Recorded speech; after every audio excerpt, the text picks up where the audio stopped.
There's nothing worse than trying to find the right gift for somebody that already has everything.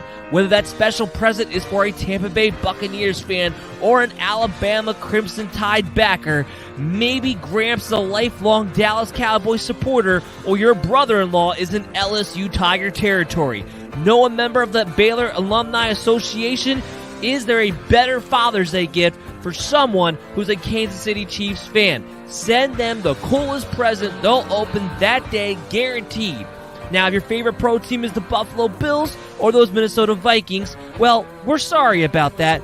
Also, if you're a New Mexico State Aggie or a Tulane Green Wave alum, not much they can do. After all, the name isn't nice effort, you had a pretty good season footballs.com. The name is championshipfootballs.com. The coolest present they'll open that day, guaranteed. Your client's going away for 10 years. Unless we swap first-round picks. Fantasy football draft season is upon us. It's time for you to put the PP back in the PPR league with the sponsors of today's show, Manscaped. The leaders in below-the-waist grooming just launched the new Performance Package 4.0. Don't neglect your balls like the Packers front office has been neglecting Aaron Rodgers. Join the 2 million men worldwide who trust Manscaped and get ready for kickoff by going to manscaped.com for 20% off and free shipping with the promo code BELLYUPFANTASY. This will help you tame that Troy Polamalu in your pants. And good news for our international listeners. Their life-changing products are now available in Canada, the UK, across Europe, Australia, South Africa, and Singapore. All with the 20% off and free international shipping when you use the promo code BELLYUPFANTASY today. One of the best sponsors of the show is named Symbol. That's SIMBULL. Symbol, where Wall Street meets sports gambling in this innovative app. The Symbol brings the fun of being able to play for the long term by purchasing, selling, and trading stocks of your teams. When your teams win, you win a payout. Well, when they lose, you don't lose money. The value of your team's share is all that matters, and it's easy to use. Just download the Symbol app on your Play Store and use the promo code MDSFantasy for a $10 deposit of at least $10 or more. Join the fun of investing in your team for the long haul, where the sportsbook edge is put back into your hands as the player. For the latest and most fun in sports gambling, download Symbol and again, use the promo code MDSFantasy for your $10 deposit bonus today. Do you have trouble waking up in the morning? Well, not anymore, because Invader Coffee is here to make you look forward to that morning sunshine. Rated one of the best, smoothest tasting coffees on the market today. Originating out of Texas, this rare coffee product is able to reach new heights in quality from its air roasting process, creating coffee beans with the most robust and smooth flavor you will ever find. So make your mornings more enjoyable by going to invadercoffee.com and use the promo code BELLYUP for 15% off your next purchase. Again, that is promo code BELLYUP for 15% off of your Invader Coffee purchase today at invadercoffee.com. Hey there, sports fans. This is Dan Mater, the host of the MD's Fantasy Football Show, and I am so happy and proud to announce our availability on the Unhinged Radio Network. All you gotta do is go to unhingedsn.airtime.pro to catch us on Sundays at 12 to 1 p.m. or Monday, Thursday, and Fridays from 6 to 7:30 p.m. or on Tuesdays at 7 to 8 p.m. Eastern. That's right, we are available 5 days a week on the Radio Unhinged Network, now powered by Belly Up Sports, giving you the best fantasy football information you could possibly get out there to give yourselves the MD Nation the edge in your fantasy football leagues to become champions today. So check out Unhinged Radio and listen to sports talk in a whole new way today. This is the MD's Fantasy Football Show with Dan Mader, giving you the X's and O's of all things fantasy.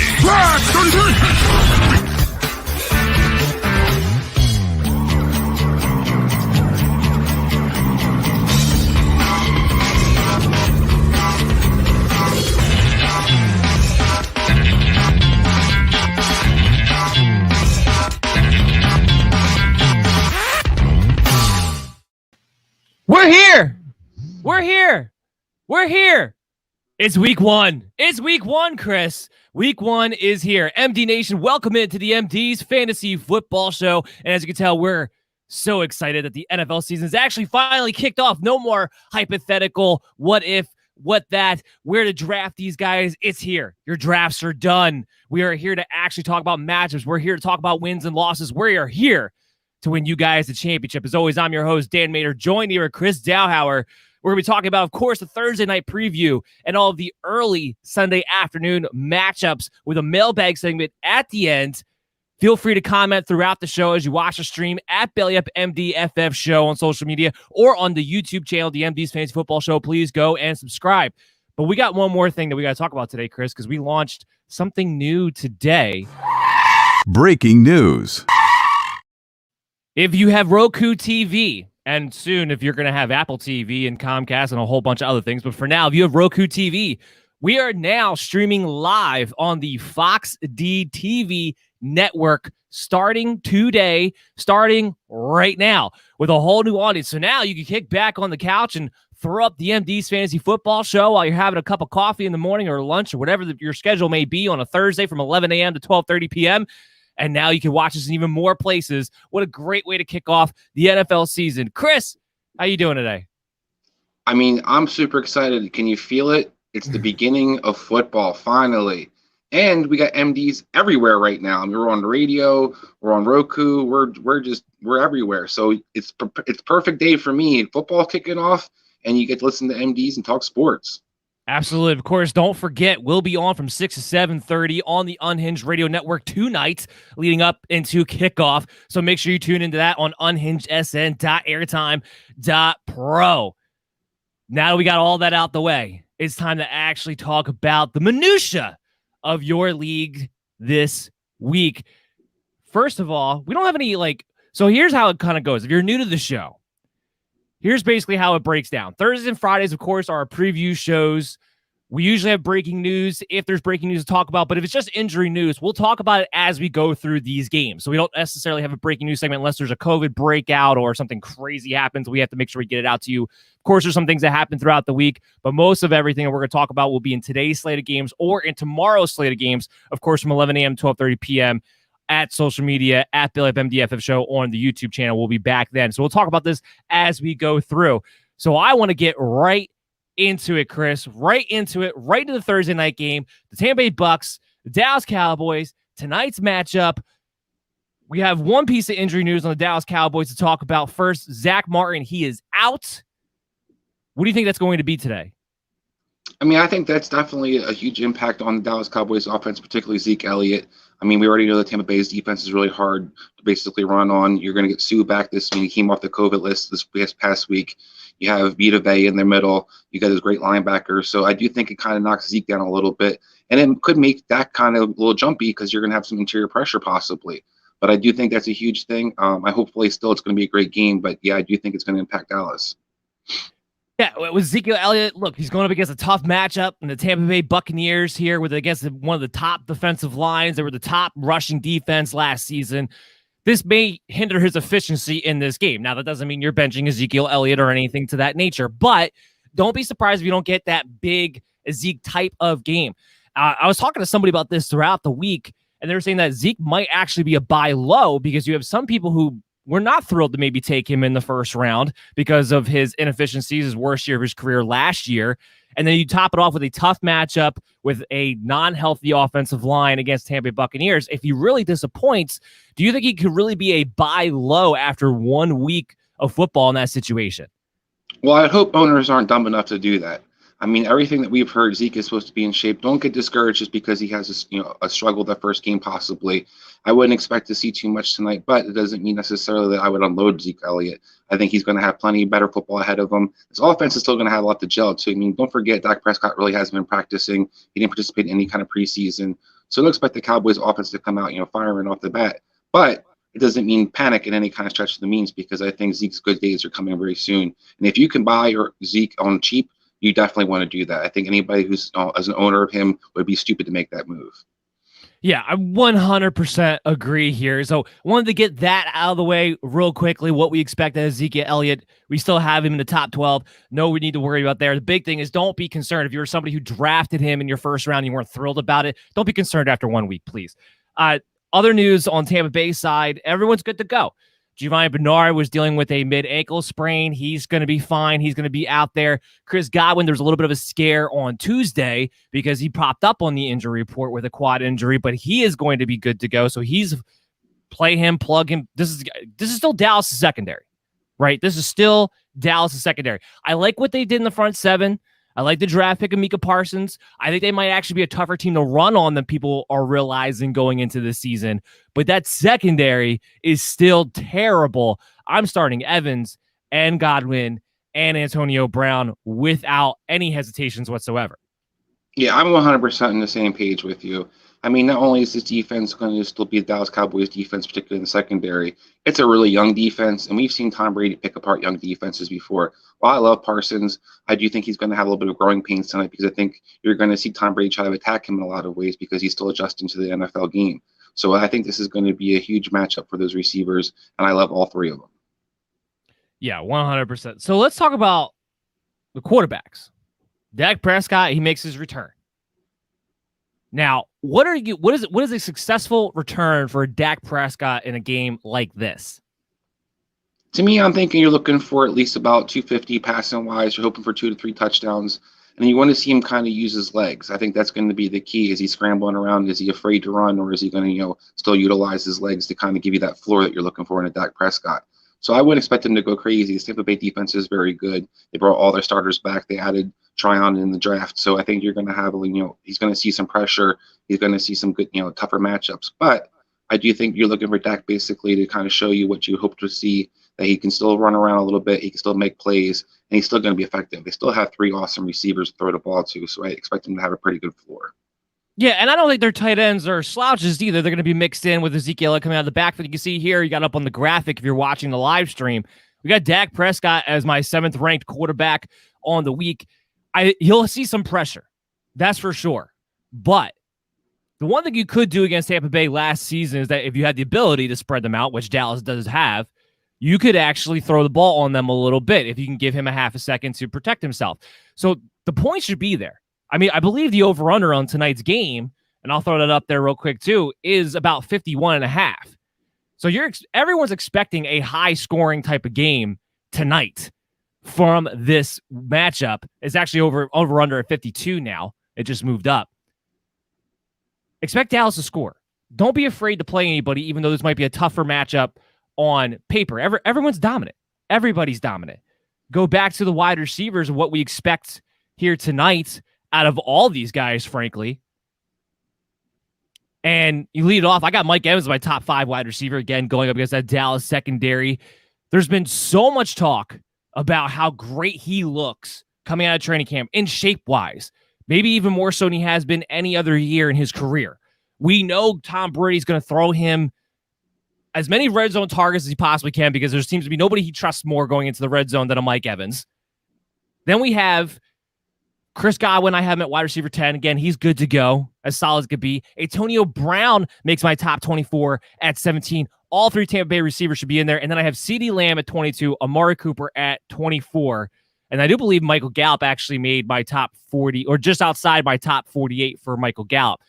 So everyone's a play. Everyone's a play in my book. Yeah, I don't disagree. Go ahead. Yeah, I was going to say, I don't disagree at all. I think that you're looking for, especially Dallas receivers, you want to see who's matching up in the slot the most. Sean Bunting kind of struggled last year. That's where you kind of attacked the Tampa Bay, talked about spreading them out. You attack them with their slot corner. And I think that whoever kind of matches up there more consistently, whether it's a CeeDee Lamb or it's a Cooper or even a Gallup, is going to probably have the bigger game. The only group in this game on either side of the ball that's not a play, well, actually two groups, and they both happen to be on Tampa Bay. The tight ends, not playing anybody in the tight end group. I want to see exactly how that breaks down between Gronk and OJ and Cameron Brate and how that's all going to mix in before I trust anybody to play there.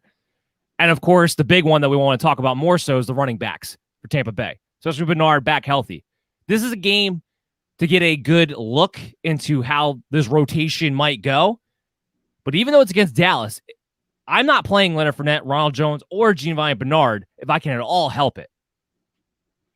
Yeah, if I'm going to play any of those two positions that you're talking about, I would start Gronk over any of the other tight ends. I have the most faith. He's the guy who's we've heard O.J. Howard's kind of struggled and coming back from his injury. Cameron Brate isn't really heavily involved in the offense, so Gronk could still get a touchdown here or there. And if I'm going to touch that backfield, it's probably going to be Ronald Jones. I think he's going to get the first crack kind of being the two down back, the early two down back. We know Gio's kind of locked in as that third down back. Leonard Fournette seems to kind of be the odd man out where they're going to kind of sprinkle him in here or there, allow him to kind of run the ball, maybe have a couple catches. But I think Ronald Jones is the guy that I would look for. Especially if Tampa Bay gets up big, you'll probably see him be the kind of the closer. I actually have Leonard Fournette ranked 30th, just barely in that flex territory, but ahead of Ronald Jones, who's at 44. So I'm in disagreeing with you there. I think Ronald Jones might get the first crack on the first series, but from what I'm understanding and from what I'm anticipating and trying to use some logic and reason, probably to a situation that has none, is that Leonard Fournette and Ronald Jones will split series by series, and it's all going to depend on what they do on that particular series with Giovanni Bernard getting all the passing down work. Here's the problem with Ronald Jones. The second he fumbles, the second he drops the ball, that's it. That's as short as this leash is going to be in this situation. Where Leonard Fournette, at least last year, even when those things would happen to him, seemed to have a longer leash than a Ronald Jones did because he has a little bit of a better ability to catch the football than a Ronald Jones does. So I'm anticipating by the end of the night, Leonard Fournette will have a few more touches than a Ronald Jones would, but ultimately, I'd rather not play anybody in this situation if I can at all help it and just see how this whole thing kind of plays out, and we'll have a better idea going into week 2 because nobody really knows. Yeah, I mean, I tend to agree. I wouldn't touch this backfield if I can avoid doing so. Having said that, I kind of go with what the insiders have been kind of reporting throughout the summer, and that's that Ronald Jones was pretty much going to play the same role he played last year during the regular season. We saw Fournette kind of take over during the playoff stretch, but everything I'm understanding, Ronald Jones is going to kind of get that first crack. They didn't bring Leonard Fournette back to an extended contract. They still have Ronald Jones for another year. So I do think that he's going to probably be the guy, but I don't disagree that once he screws up, misses a pass protection, or fumbles the ball, he could get easily yanked out of the game. Which is why, just ultimately, I don't want to trust that. Why I have him ranked at RB 44 for the week as it stands right now. What we do want to talk about real quickly is the betting itself. This is going to be a new twist for the show this year. Where at the end of each preview, we go through the fantasy football analysis. We're going to talk about the main lines that most people normally bet on. We have the points line, the money line, and the over-under, and we'll let you know if it's a bet that we want to have, or if maybe it's a game that we don't want to bet at all. So, Chris, when we talk about the Dallas Cowboys and Tampa Bay Buccaneers, as it stands right now, and these are all according to my bookie, which is a big sponsor of the show. We'll have a word from them in a minute. -8 for Tampa Bay. Of course, we got the money lines, +310 for Dallas, -400 for Tampa Bay, and then the over-under set at 52. What out of that do you like, if anything? I might go on the over-under. I might think the points are a little bit higher than the 52. I don't think it's going to be that much higher, but I do think both teams are going to at least score in the 20s. I think one team's definitely going to score in the 30s, which I think is going to be Tampa. I do think I wouldn't necessarily bet against the spread. I think it's a pretty solid spread. I expect Tampa Bay to pretty much win this game by between 8 to 10 points. I think that you're going to see Dallas's offense struggle just a little bit just because, like I said, they haven't really had a whole lot of continuity this offseason. Dak hasn't really been back there consistently. CeeDee Lamb, Amari Cooper's been in and out. So I do think you might see a little bit of them sputtering initially while Tampa Bay is coming, rolling right back from last year. Yeah, the score I have for this game is 34-24. So I have 58 points going into this game. I'm betting the over on this game. That's the one bet I'm with you. The point spread, the value go either way there, although I do like the -110 for -8 for Tampa Bay if I'm going to bet one way or another. But to me, the bet to make tonight is the over-under. I do think we're going to have a good shootout game. The way I see this going is Tampa Bay comes out strong, and Dallas has to play catch-up in the second half, making this a shootout game by the end of it. So I'm big on the over-under tonight at 52 for Tampa Bay and Dallas. So Yeah, don't forget. Go ahead. I was going to say, don't forget, both teams play with pretty good pace, so that's why you have also a good chance for this, these points to be a lot higher than you expect. Yeah, and this goes back to, even though Tampa Bay does have a very good defense, you can spread them out, you can throw on them, and I expect them to be playing some prevent defense when we get to that second half, because I do expect Tampa Bay to be up by a couple scores going into either the bottom end of the third quarter, fourth quarter area, where they got to come back from behind. So that's what I'm expecting to see tonight. Big fantasy points tonight, too, with a big over-under like that. So it should be really exciting to get the NFL kick off with that game in particular. But what we're going to do right now is a quick break, come back on the other side after a quick word from our sponsor. We still got all the early Sunday games to talk about and the mailbag segment at the end, guys. So stay tuned here on the MD's Fantasy Football Show, and we'll be back right after this. Do you like easy money? Of course you do. Now, thanks to MyBookie and their lock of the season, if either team scores in the NFL season opener, you win. A game hasn't ended in 0-0 since World War II, so this is as sure of a bet as it gets. Head to mybookie.ag, select the lock of the season, and if any team scores between the Dallas Cowboys or the Tampa Bay Buccaneers, you win. The best bet is one that you can't lose. MyBookie is also playing host to several exclusive contests, including their $100,000 Super Contest, and it only costs $10 to enter.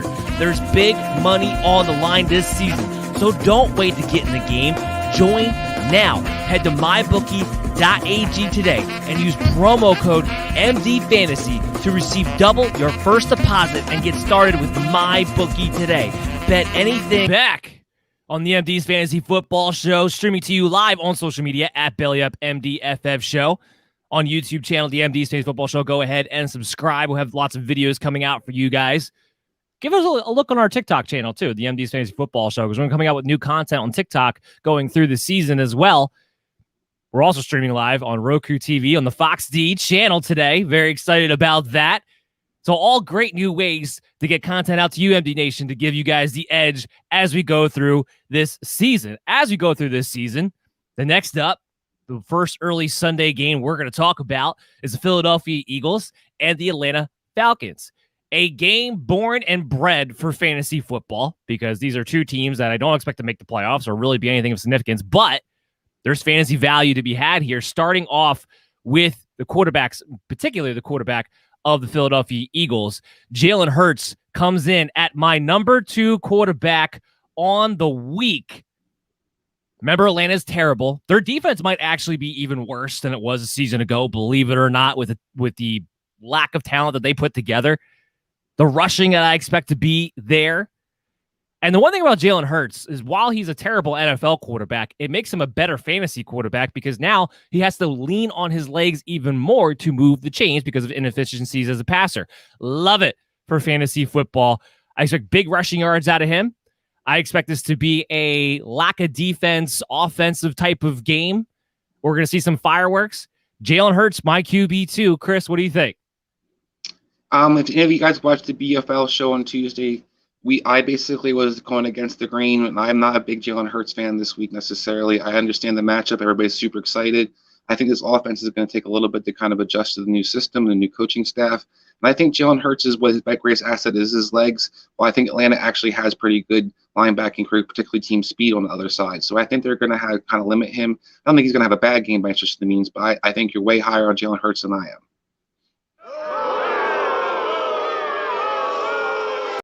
Raining on the parade. Now, we'll see exactly what happens there, but I disagree with you full-heartedly. It doesn't matter what team speed has. There's plenty of teams that had speed towards the end of last year. He still runs all over them anyway. One way or another, one of these two teams is going to have to let loose. This is actually going to be kind of – I'm actually going to throw it up here real quick, because the over-under at 48, I think, tells you all you need to know. Two mediocre teams, but that's a high over-under for these two teams. I think you're going to see some points scored either way. We'll get back to the betting a little bit later, but I'm expecting some things to go back and forth between Atlanta, between Philadelphia in that game. Jalen Hurts is going to have to be the vocal point of that. Big on Jalen Hurts, and we probably will talk about him again on the Saturday night show. That's right, the Saturday night show from 9:30 to 10:30 when we talk about our DFS DraftKings lineup cards and our best bets of the weekend on that show. So make sure you stay tuned for that on social media at BellyUpMDFF Show and on YouTube as well. On the flip side, though, I'm not as excited about Matt Ryan, of course, but why would I be? Because Matt Ryan's not a guy who's going to have a ton of upside this season in general. I have him ranked there at QB 21. A lot of these guys are pretty close together. The reason why he comes down to QB 21, he has to prove that he can be a quarterback that has a floor without a Julio Jones. We have to see the new system with an Arthur Smith and being led by Calvin Ridley and Kyle Pitts. There's a lot of new things in place there, but the biggest thing is that we have to see Matt Ryan actually be a good quarterback without Julio Jones, something he has not proven to be in recent history. And the Eagles, while I have a lot of questions about their secondary, I do believe they have a decent pass rush, and I have little faith in this Atlanta Falcon offensive line. So this could set up to be a dangerous situation, even though this game is in Atlanta, which should help him out a little bit. But that's why I have a QB 21. And he's just not a guy with general upside, I think, this season to begin with. Yeah, I'm with you 100% on this one. I'm not a big Matt Ryan fan this week. I think it's a terrible matchup for him. I think the Eagles' front seven is going to give him all kinds of issues, especially that front four. We've heard nothing but, great things about that front, the defensive line in the offseason right now. They've been basically dominating when there's inter-scrimmage schemes between each other's teams. They've just been, on fire, and they have guys that can penetrate, guys can get up the field. And Atlanta's, offensive line is definitely questionable at best. I think that you have a lot of concerns that Matt Ryan starts getting hit and smacked around. We've seen him kind of fall off, particularly when he doesn't have a Julio Jones to kind of fall back on. So I am definitely not a big Matt Ryan fan this week at all. I'll tell you what group has an interesting narrative, and that's the running back group for both of these teams, the Philadelphia Eagles and the Atlanta Falcons. On the Philadelphia Eagles side, you have Miles Sanders, who we're all kind of trying to figure out, what is he exactly? Is he a top guy? Is he a guy who's going to be featured? Is he going to get all the passing down work? Will he sniff the goal line? All questions that need to be answered. This is a good matchup. If you drafted Miles Sanders, you probably drafted him in the, probably somewhere between the 3rd and the 5th round in your drafts. He's definitely going to be in there at least as an RB2, if not more. Mike Davis, somebody who comes in. I know there's been some late surge worries about Wayne Gallman, which doesn't make much sense to me. And Wayne Gallman's there to be a depth piece, not really there to rip away from Mike Davis. But Mike Davis comes in as a guy who nobody really excited about his ceiling, but does have a high floor because of the expected volume and the system that everybody anticipates Arthur Smith to bring. At least, yes, it won't be exactly like the Tennessee Titans, but they do expect him to be able to feature the running back, which is something he's always been able to do. So, Chris, what are your expectations out of a Miles Sanders and a Mike Davis this week? Yeah, I like Miles Sanders a lot this week. I think he's got opportunity to have a nice game. I talked about the team speed in Atlanta, but one thing they don't do a great job is play physical football. I put this Eagles offensive line to be, now it's healthy, be able to kind of dominate that line of scrimmage. And I think you're going to see Miles Sanders have an opportunity to have some nice runs, be pretty consistent out there. I'm not as high on Davis. I do think that he has some decent floor. You're hoping maybe he falls into a touchdown here or there, but I think that you look at the Eagles defense in general, they were one of the top 5 defenses versus the rush last year, so they are hard to run the ball against. You can attack them through the air. I don't know how, like I talked about the offensive line, how efficient and well they're going to play. So I do have some concerns that Davis doesn't have, a great upside in this game, because I think the offensive line is going to kind of hinder his ability to be productive. If he's involved in the passing game, which is remains to be seen, that'll make it more interesting to see how much of a floor he actually has. Yeah, look, with Mike Davis, I have him ranked at 20th on the week. It's not a great match against the Philadelphia Eagles, by the way. When Fletcher Cox is healthy, there's a tough team to run on. But it's the overall volume that you're expecting on Mike Davis to get, where I don't have that question with Mike Davis like I would with a Miles Sanders, who I've ranked at RB 28. I need to see Boston Scott, how involved is he going to be? Or even Kenneth Gainwell, who got a little bit more involved as preseason wore on. I have to see if they allow him to be the red zone guy. I have to see this offense in general from the Philadelphia Eagles with Nick Sirianni. I mean, there's a lot of questions that we're looking to be answered in a week 1 matchup here between these two teams with everything they have up in the air. Let's move on, though, to the wide receivers. Devonta Smith. This is somebody who I have ranked very highly this week. I kind of surprised myself with how high I wound up having him ranked. I have him ranked at wide receiver 20. What I am anticipating is volume. I don't love the efficiency, the completion percentage that comes with Jalen Hurts to his wide receivers, but I'm not a fan of Jalen Reagor. The tight ends will be involved, but this is a secondary that can be taken advantage of if Devonta Smith gets moved around, gets motioned, gets featured the way he should be. And I'm kind of expecting it to happen here, at least especially in week 1. He can make a real splash here, and I got him ranked at wide receiver 20. Could be a big DFS play for me too. Go ahead. Yeah, I tend to agree with you. I mean, we've seen if we're going to kind of project anything from Nick Sirianni's offense, we kind of look at the Colts as the model. And you saw T.Y. Hilton basically was their primary weapon they used and the guy they tried to feature in their passing game. I think Devonta Smith's going to be that guy for the Eagles. You basically had all off season to prepare for this game and game plan for him to be involved. So I do think he's going to be the guy, the receiver you definitely want to have for the Eagles. I think that you look at Atlanta's secondary, it's definitely questionable at best. So I like his ability. I loved how he looked in preseason with his ability to get in and out of his breaks. I think he's an outstanding route runner. And I do have concerns about Jalen Hurts' accuracy, but I do think that DeVonta Smith is a guy that can get you some easy throws. So maybe Jalen Hurts isn't hurt by that as much. Calvin Ridley's my wide receiver 3 on the week. I don't think we have to say much more than that. This is his year to shine, to be the elite guy, and I think he definitely kicks it off with a strong week 1 performance. Let's talk about the tight ends, Chris, because there's more to talk about there. You have a Dallas Goedert, Zach Ertz. Ertz not going away. Been part of the training camp the whole time, has been reportedly getting targets. What are you looking at out of the Philadelphia Eagle tight end position? What are some things you're looking for, and what are you expecting for this week? Yeah, what I'm looking for is to kind of see how involved Dallas Goedert is in the offense. I expect the Eagles should play a lot of 2 tight end sets. I want to see who that blocking tight end is going to be for this offense. We kind of saw with the Colts, usually one guy's his job basically is to block, the other guy's job is to run the routes. So I'm interested to see how that kind of unfolds. Will that be Ertz? Will that be Goddard? If Goddard's stuck, in pass protection and staying in more often than not and running routes you're looking for, people are going to be super disappointed because everybody expects him to have a nice breakout year this year. Overall, what I expect to see, I think Dallas Goedert's head and shoulders better than Zach Ertz. So I do think that he should be, if Nick Sirianni has any kind of brain in his head, we'll continue to use Dallas Goedert. And I think he has a chance to score a touchdown because that secondary, especially the safety position at Atlanta, has huge turnover. I think you can attack that. Yeah, I mean, Goedert comes in as my tight end 15 on the week, but this is a matchup where he would be a sleeper tight end for me. I have no problem playing him. He does have the upside that comes with it. From my understanding is that Goedert has been targeted more than Zach Ertz, although Ertz has been a little bit more involved than people I think anticipated.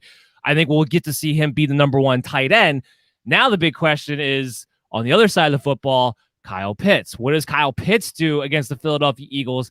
Last year, this was a top matchup. I have him coming at tight end 7 for the week. What are you looking for out of Kyle Pitts this week, Chris? I'm in love with Kyle Pitts this week. I have him in on so many DFS lineups, it's ridiculous.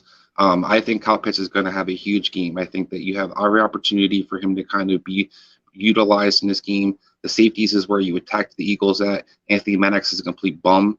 I don't know how he's even out there. So I think Kyle Pitts is going to be somebody that Arthur Smith's going to has been working on and figuring out how to utilize, moving all over the formations. You're going to see Hayden Hurst kind of be that second tight end out there a lot of times, but Kyle Pitts is going to be that glorified receiver tight end. And I think he's going to have a huge game versus the Eagles today. It's that the matchup's definitely there. The Eagles are not good against the tight ends. The Eagles are not good against the tight ends in general, and they didn't really do anything I felt like to address that situation. Basically, I'm looking for usage out of Pitts. How are they using him? Are they going to let him be in the tight end and let him slip out? Or is he going to be splitting out wide all the time? That's what I'm looking for at Kyle Pitts. Ultimately, though, outside of Calvin Ridley in a plus matchup, Pitts should be that second targeted guy in this week. That's why he comes in at tight end 7 for me. Let's talk about the bets of this game. Pull it up here real quickly. This is -3 in favor of Atlanta. I'm not touching this line. This game could go either way. There's a lot of questions about both of these teams coming into this season. There's not really a lot to go off the last year because of how many changes have been made for both of these organizations. So I'm not touching that. The over-under, though, I tend to lean towards the over on this game. There's a lot of interesting offensive pieces, not a lot of defense. I think there's a good chance this game gets into the 50s. The over-under set at 48 at -110. Give me the over on this matchup. Yeah, I mean, for me, in general, I'm just avoiding this game and for betting purposes. I don't disagree. It could definitely go into the 50s, but I also think it could easily be a 24-20 game. So that's the game that I don't really want to touch this game. I think there's too many questions on both sides. You have both offenses kind of revamping themselves with new coaching staffs. So I just don't. This is a game I want to kind of wait and see as the season moves on. All right, we got the Pittsburgh Steelers and the Buffalo Bills up next. This is going to be a good NFL game, but I think there's a chance. There's a chance there's some duds on fantasy purposes, and I'm going to kick this off right now with a bust alert.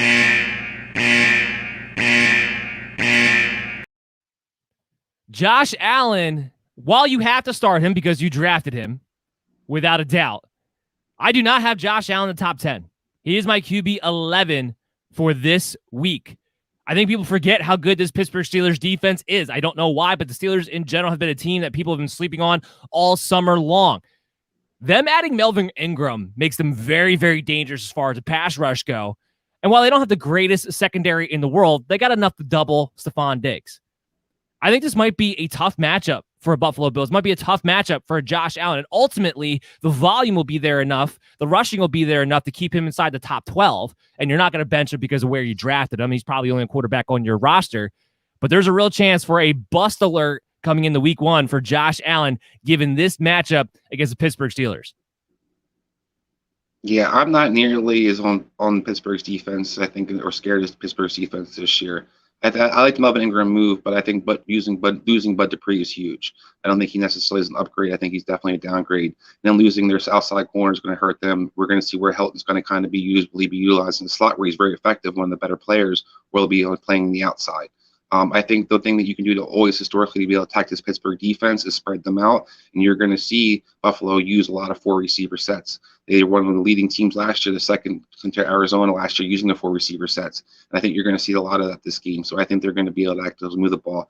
I don't think they're just going to run the ball at all, but I think Josh Allen definitely has a nice game this game. Well, that's my point, is that I think the worst thing you can do is make yourself one-dimensional against the Pittsburgh Steelers, and that's what the Buffalo Bills are going to do from the jump.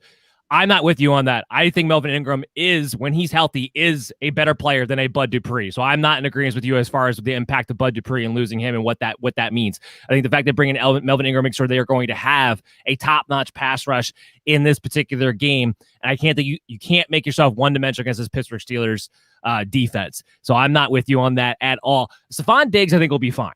And we'll talk about him a little bit because just the volume uncannily and the corners are susceptible. I think he'll be fine. But your wide receiver can have a good game without your quarterback having a good game. I think we might be seeing a bust alert here for Josh Allen. On the other side of that, Ben Roethlisberger, I'll just mention, he's in my low 20s as far as quarterbacks go. Not something I'm looking to stream.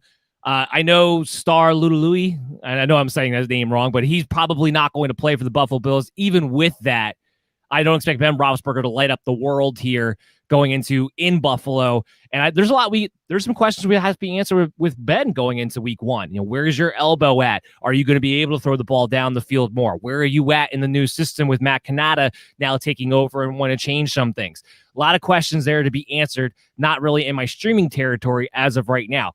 You mentioned the Buffalo Bills running backs. I think everybody could kind of guess that they're not really going to be on our radar this particular week. Zach Moss, I have ranked all the way down at 38. Devin Singletary is just outside my top 48. But the running back we do want to talk about is Najee Harris at number 11. I know he's going to get a ton of volume. What do you expect his overall production to be this week? I expect another pretty solid game, but I don't think he's going to let the world on fire necessarily. But Buffalo does try to struggle against the run a little bit. They're not as effective as you kind of expect them to be. They're built to kind of stop the pass. They like to get downfield. So I think Najee Harris is going to have the volume like you talked about. He's going to be involved in the passing game.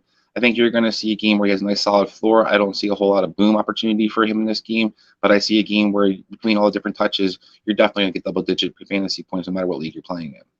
I feel like that's going to be the narrative on Najee Harris every single week. I don't know if that offensive line is in a position to allow Harris to light the league on fire, light the week on fire, no matter who they're playing, but I don't know if there's going to be a safer running back than a Najee Harris because of what he's going to be involved in as far as both rushing, passing, one of the few true workhorse backs out there, and he's going to rack up some touchdowns as we go along this thing throughout the season. So while he might not be the guy who lights it up for 150 total yards and 2 touchdowns in any given week outside of maybe when they play the Bengals off the top of my head, most weeks are going to be like this where I'm just going to expect a high floor where you consistently finish inside the top 12. Nothing wrong with that. And this is not a tough matchup. This is not an elite matchup here against the Buffalo Bills. So there's some wiggle room here for a decent game out of him. Of course, you're playing him. The wide receivers. So we talked about the Bills wide receiver, talked about how I'm not worried about Stephon Diggs. Of course, he comes in at wide receiver 6 for me. Even if he does get double, triple cloud coverage, we know Josh Allen's going to target the crap out of him. The guys that I'm a little bit worried about would be the Steelers wide receivers. Because I actually have the top one, Deontay Johnson. I moved him up actually after I made this graphic. He's now at my wide receiver 35. I know on the list here he's at wide receiver 40. He got moved up just inside of the top, wide receiver 36.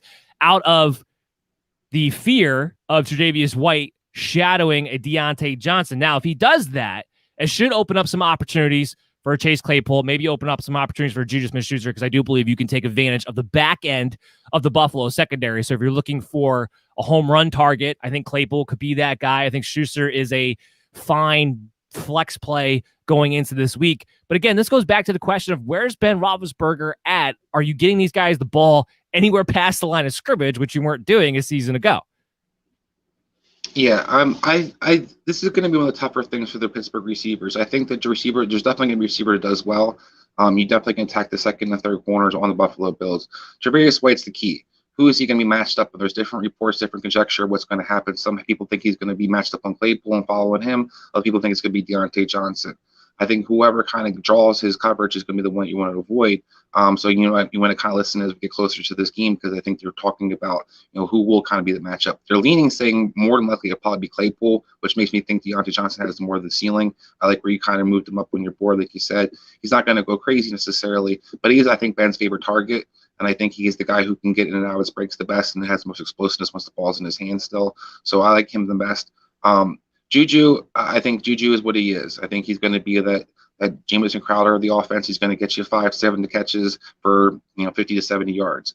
I'm not really excited about him necessarily, but I think Claypool's the guy I'm probably going to avoid playing this week. And I'm really excited for this Pittsburgh offense. I think when we doubt Ben Roethlisberger, that always gives him more motivation. He always plays well usually. And I love the Canada system with him. I think you're going to see a lot of what we saw at the Rams last couple of years. You don't necessarily have to have the great offensive line. You can just kind of catch teams by jet sweep actions, the different angles you can kind of create as a result. And I do think this Pittsburgh offense is going to be more effective than people realize. Yeah, so we'll get to see that. And on the Buffalo side, we'll talk about, like I said, Stephon Diggs good to go. Outside of that, this is the week where I want to see how are you utilizing a Gabriel Davis? How are you utilizing an Emmanuel Sanders? I still believe Cole Beasley is going to be the odd man left out. We'll get to see that play out as well. But really, I want to see the Sanders get to be the slot guy, and is Gabriel Davis going to line up on the outside? If that winds up happening, both of those guys might be somebody we'll be talking about on the waiver wire moving forward, depending on how their usage is going to go. So I'll have my eye on that, but I'm not playing any one of them. And as far as the tight ends, pretty straightforward in this one. Eric Ebron, I believe, is my highest ranked tight end in this game on either side of the ball. I have him at tight end 14.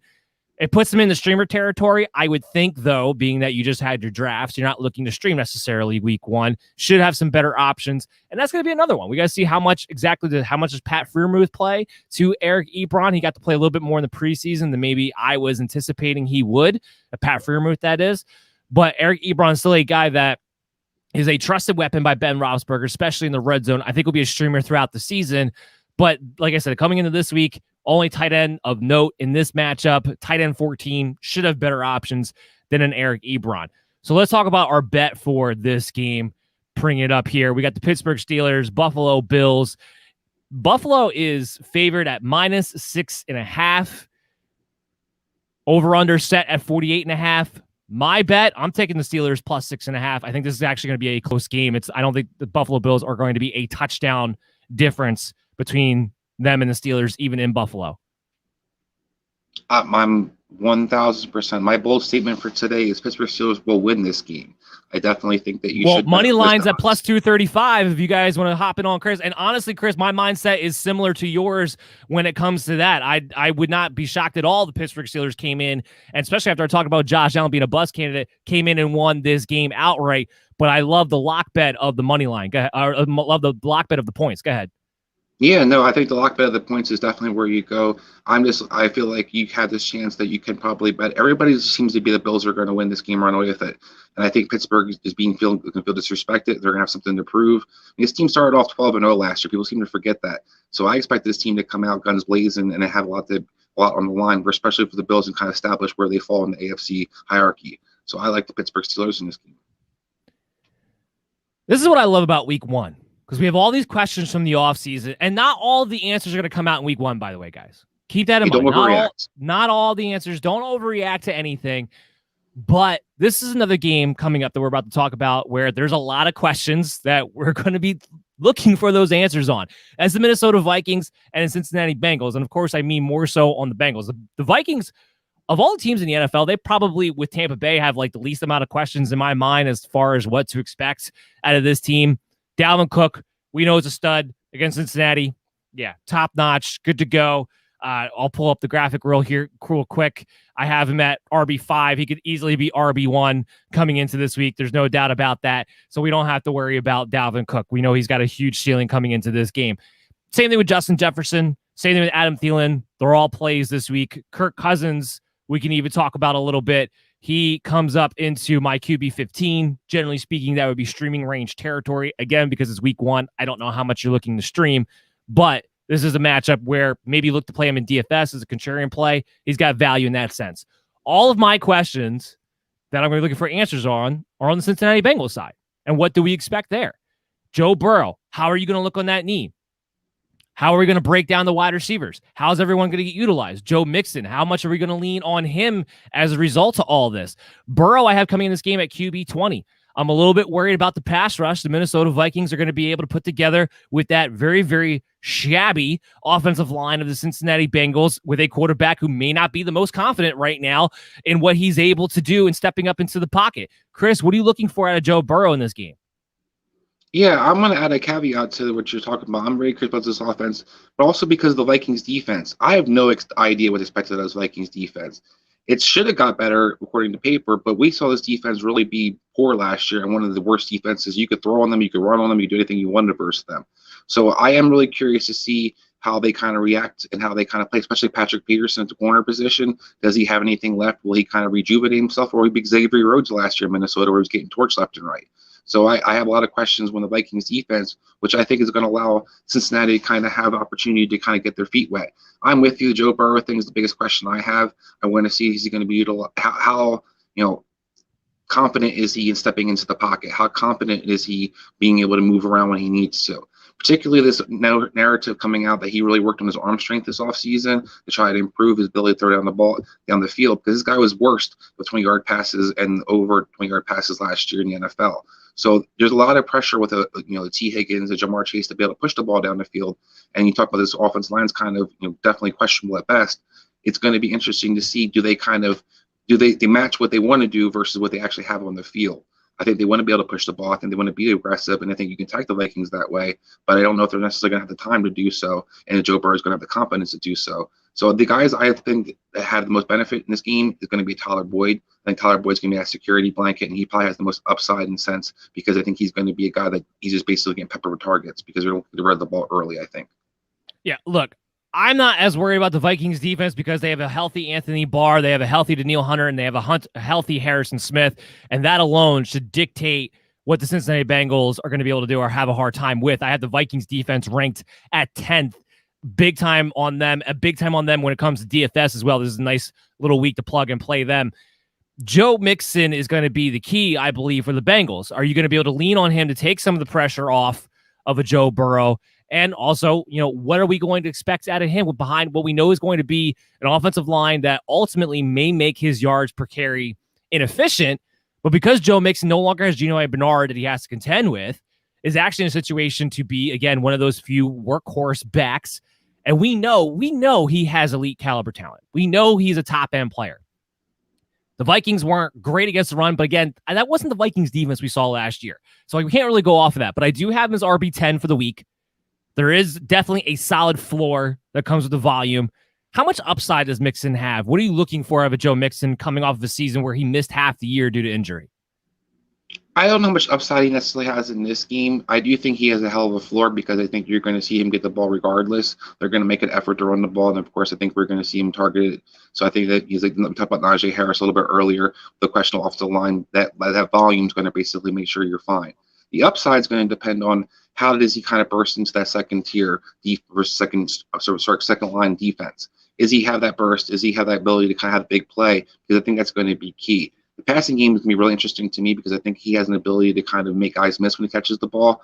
So if they figure out how to kind of get him in space, you might see him have a nice game as a result of that, because I think when he's going to be utilized in the pass game, he's not going to be the guy catching 4-yard passes. He's going to be able to get the ball probably, first downs, 10 yards, 15, 17 yards. He's a guy that can kind of make you miss once he gets the hit ball in his hands. So I'm really excited to kind of see how he's utilized in the passing game. I think that's going to determine how much of a ceiling he has this game.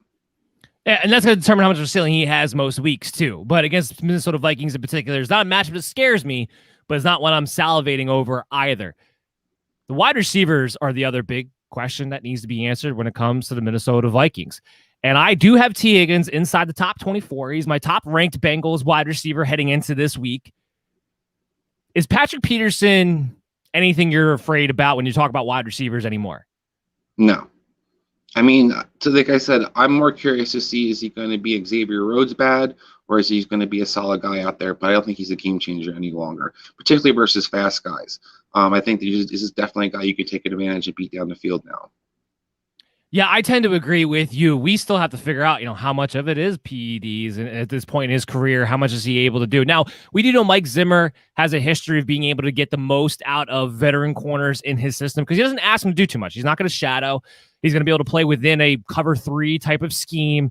It doesn't put too much pressure on him. But the point is that whatever wide receiver one you have, Patrick Peterson is no longer a corner you look at and go, ooh, I don't know how much of a good game I'm going to get out of you. So that's why I'm good with T. Higgins, because I think he's going to be the guy who gets leaned on, especially down the field at most in this game. I do expect the Cincinnati Bengals to have to come back from behind in garbage time. Tyler Boyd is my wide receiver 36. Jamar Chase is my wide receiver 48. I wouldn't play Chase this week if you could help it. We got to see him get off the line. We got to see him not drop the ball. We got to see if he still has the yips or has he gotten over that mental hurdle. Now, reportedly, the last couple of weeks of training camp have gone a little bit better for him, but there's still going to be some concerns. Still need to see it actually on the field. Tyler Boyd, he's not a sexy wide receiver 3. He's not a fun wide receiver 3, but he is a wide receiver 3 because I expect him to be that safety blanket throughout this game, especially when we talk about half-point PPR leagues, which is what we base these rankings off of. He should just have a solid floor in this matchup. What's your take on the wide receivers? Yeah, like I kind of commented before, I think Taylor Boyd's the guy I'm looking for to get out of all 3 of them. I think Higgins and Chase have the opportunity to have bigger games because they can beat you downfield. But I think Boyd's a safe guy to go with because I think he's going to be heavily involved.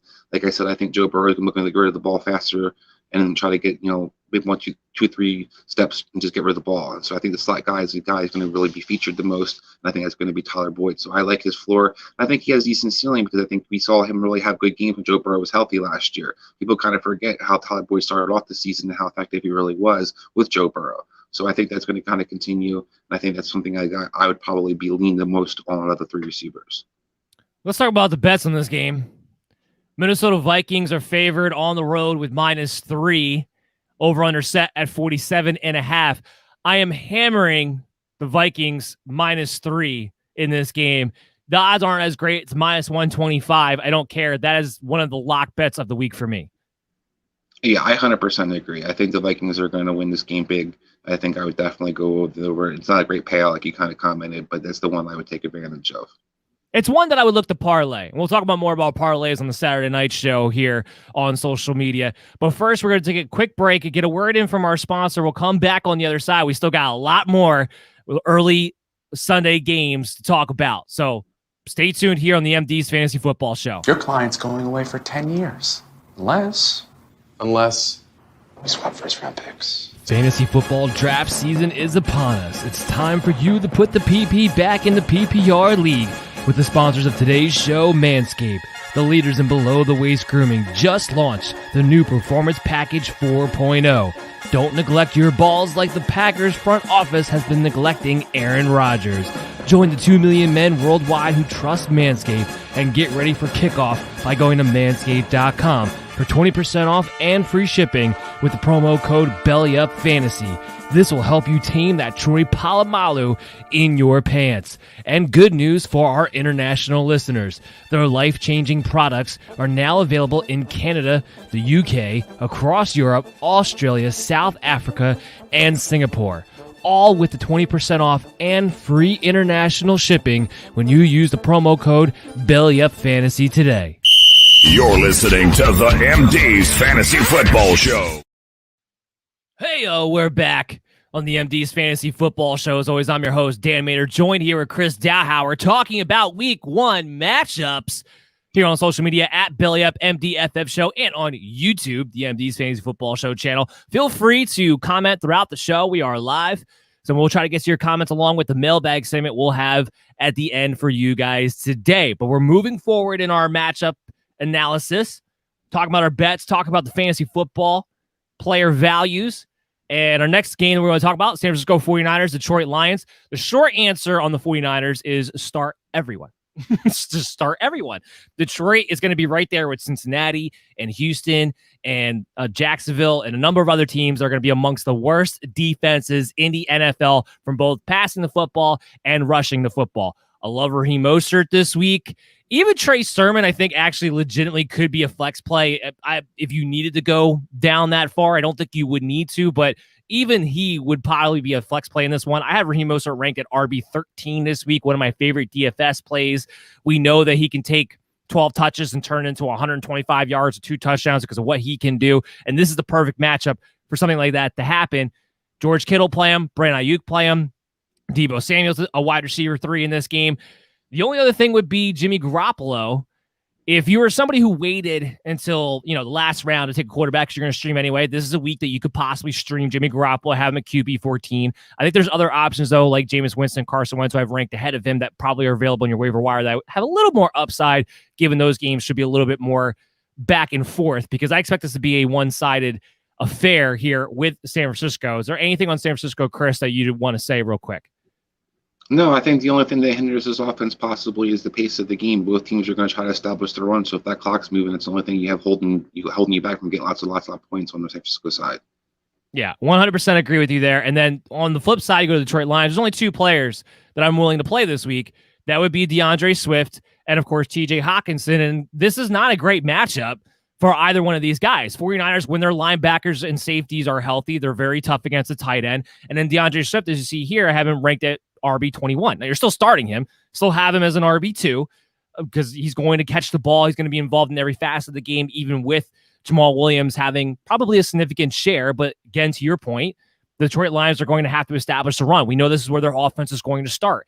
And if the 49ers do get up big, Swift's game-breaking ability ensures that he'll be playing ahead of Jamal Williams when they need to come back from behind. So he has a floor going into this matchup. Just don't expect a high ceiling with a healthy San Francisco team and a Detroit offensive line that, while I think will be good eventually, is still trying to find cohesion. Yeah, I'm not big on Detroit and really anybody versus the 49ers defense. This is a poor matchup for most of the players. I think Swift, like you said, is probably the only guy you really have any confidence kind of having in your lineup this week. Hawkinson should get the volume you're expecting him to, but the 49ers player were prepared for that as well. And you got Fred Warner on the other side, a pretty good cover, linebacker. So I do think that the 49ers defense is kind of matched up well against this offense. I think you're going to see a lot of pressure from the 49ers front four. Bosa is coming back hopefully healthy. I think you're going to see D Ford kind of be more involved in the pass rush as well. So I kind of have concerns about this Detroit offense in general. I think when the receivers can have a nice game, I just can't tell you who that's going to be because I really have no idea if the receivers are going to kind of unfold. I think you can attack the 49ers secondary, but I think you basically you just have to kind of wait for Detroit to see how their offense is going to look for you. Yeah, this is the one team I don't know if they can attack the secondary because it's going to be Tyrell Williams, it's going to be St. Brown. That'll be something we'll be looking to see for future reference as far as what their use is going to be, how that's going to play out, which one of them has value, because somebody I do believe will have value at some point this season. It just remains to be see which one it's going to be. I'll mention TJ Hawkinson. If you saw it on the graphic, my tight end 17, I did move him up the tight end 16, one spot since we did that graphic. Make sure you go ahead and check out BellyUpFantasySports.com where I'll have my rankings. I'll be updating it all throughout the week on there. If you drafted TJ Hawkinson as a top 5 tight end, which most people did, I think you still need to play him. I don't know if you're going to bench him for anybody unless you happen to have a decent option, but just expect this week he is a bust alarm fan. Let's talk about the betting on this game. I'm actually really excited to bet on this game because I thought the line was very, very, very, very, very, very favorable. 49ers minus 7.5.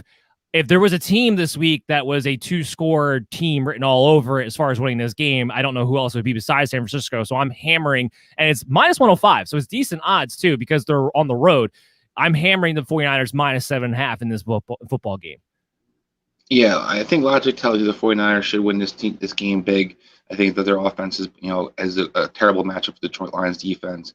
I think that we look from the other side of the ball, you see the defense is going to have a great ability to get pressure on Jared Goff. You still see that offense kind of adjusting and learning what they kind of can do. So I think the 49ers should definitely be favored by double digits. I'd probably bet on that. If this is the one game that's going to give Jimmy G basically get him benched, because we've talked about this all off season. If they were to lose this game, or this game is close, this is the game that basically could screw him the rest of the season, in my opinion. They have to win big in this game for the 49ers to be what I think they're going to be this year. And I think that if they play that as they can, then they should be able to at least win by double digits, if not 2 touchdowns. Yeah, that's an excellent point there, Jimmy G, as well. Really a kind of a statement game in a weird way already in week 1. Let's move on to Arizona and Tennessee. Now, this is a game where I expect high scoring, little defense. I know both teams have made improvements on defense on paper, but I don't know if they're going to be quite ready to go with these offensive attacks.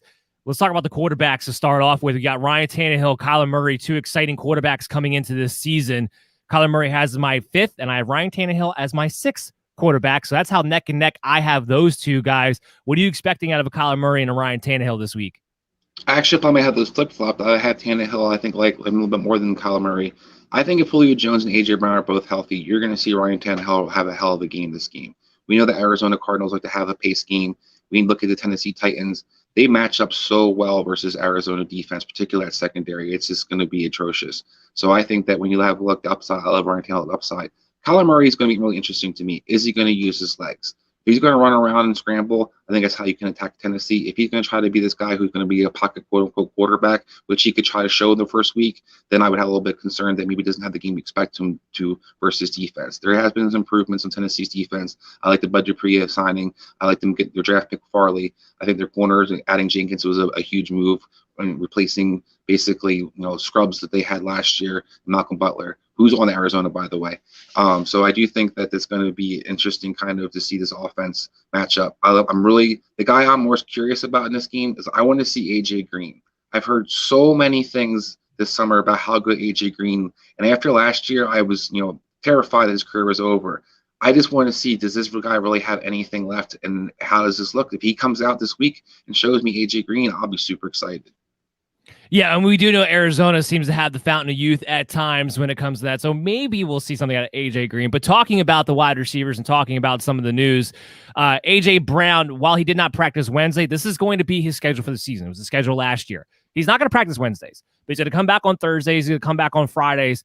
He's already expected to be fine. Julio Jones is off the injury report. He's expected to be 100% ready to go for Sunday as well. So that's the news as far as the Tennessee wide receivers are.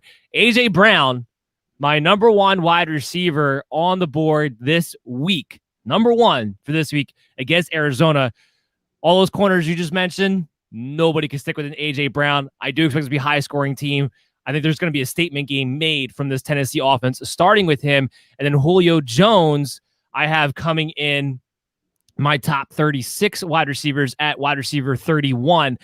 That's going to be the only question. What exactly is the target share going to be between the two? I know everyone wants to just assume that he's going to take Corey Davis's targets.